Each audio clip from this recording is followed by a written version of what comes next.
The next phase of the pitching motion is going to be the stride phase.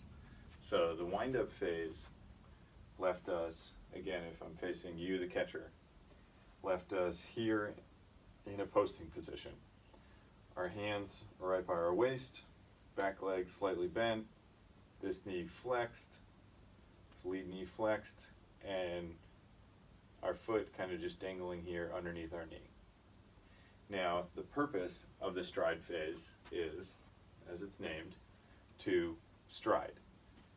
It is the phase that occurs from the start, from here, as I start and bring my foot forward to landing. That is the duration of the stride phase. Again, it's pretty short, it's pretty simple.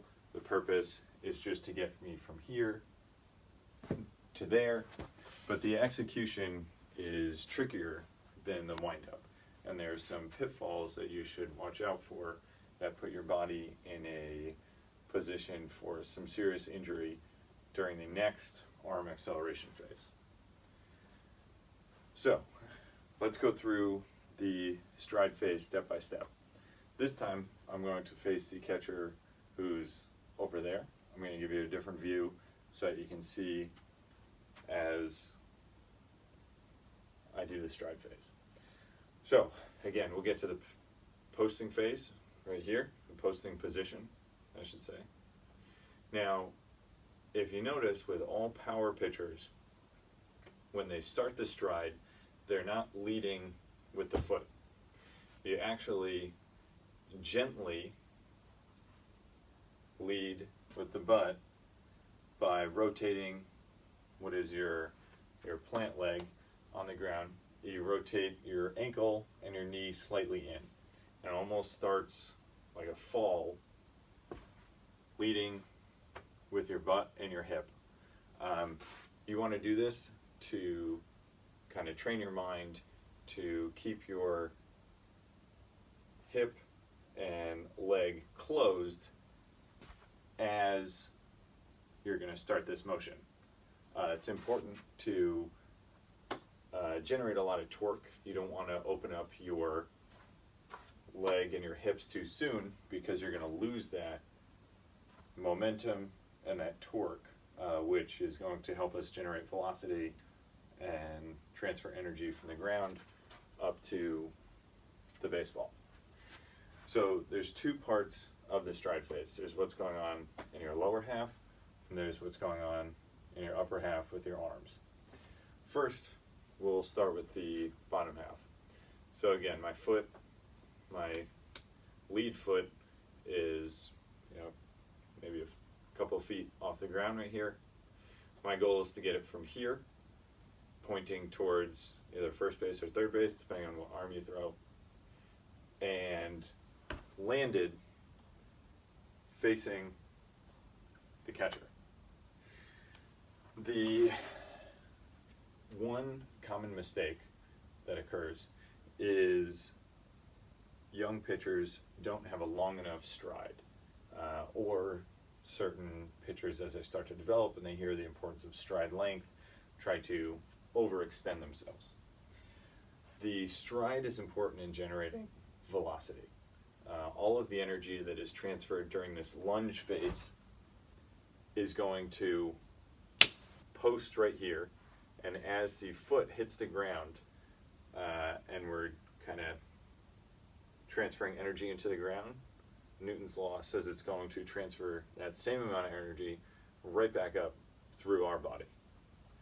So one important thing is to make sure your stride length is somewhere near 80% of your body length, or even more.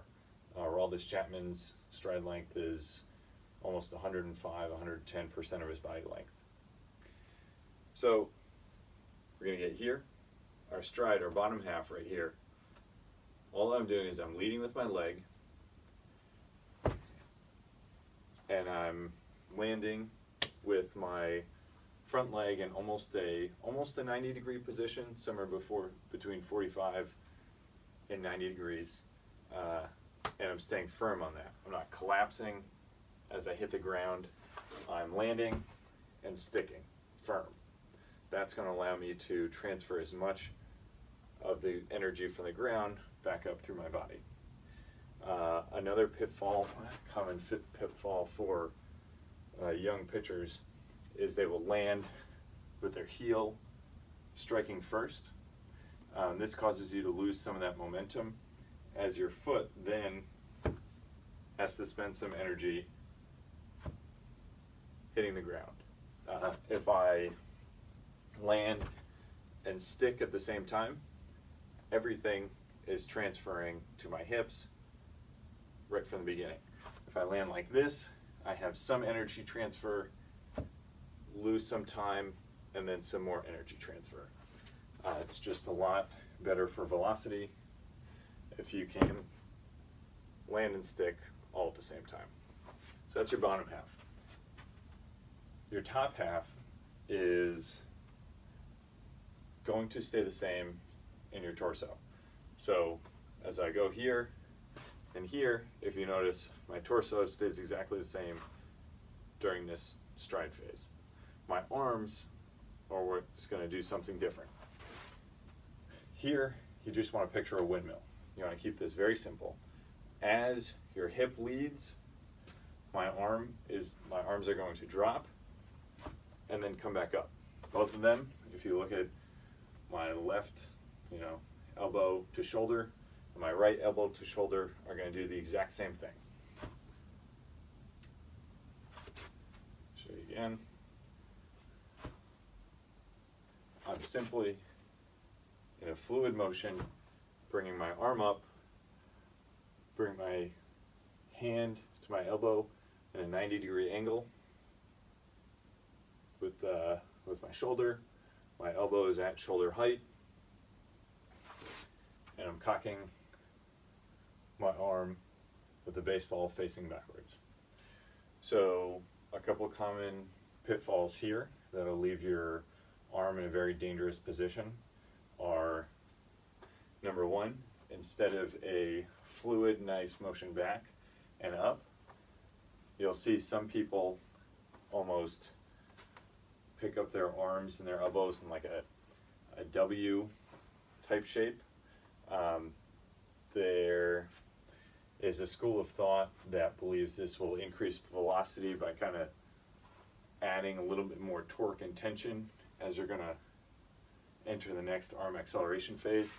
However, there are a significant amount of injuries and a significant amount of instructors and coaches that will tell you this is extremely dangerous for the arm. One of my teammates in college actually did this, had this motion, and ended up tearing a nerve in his bicep.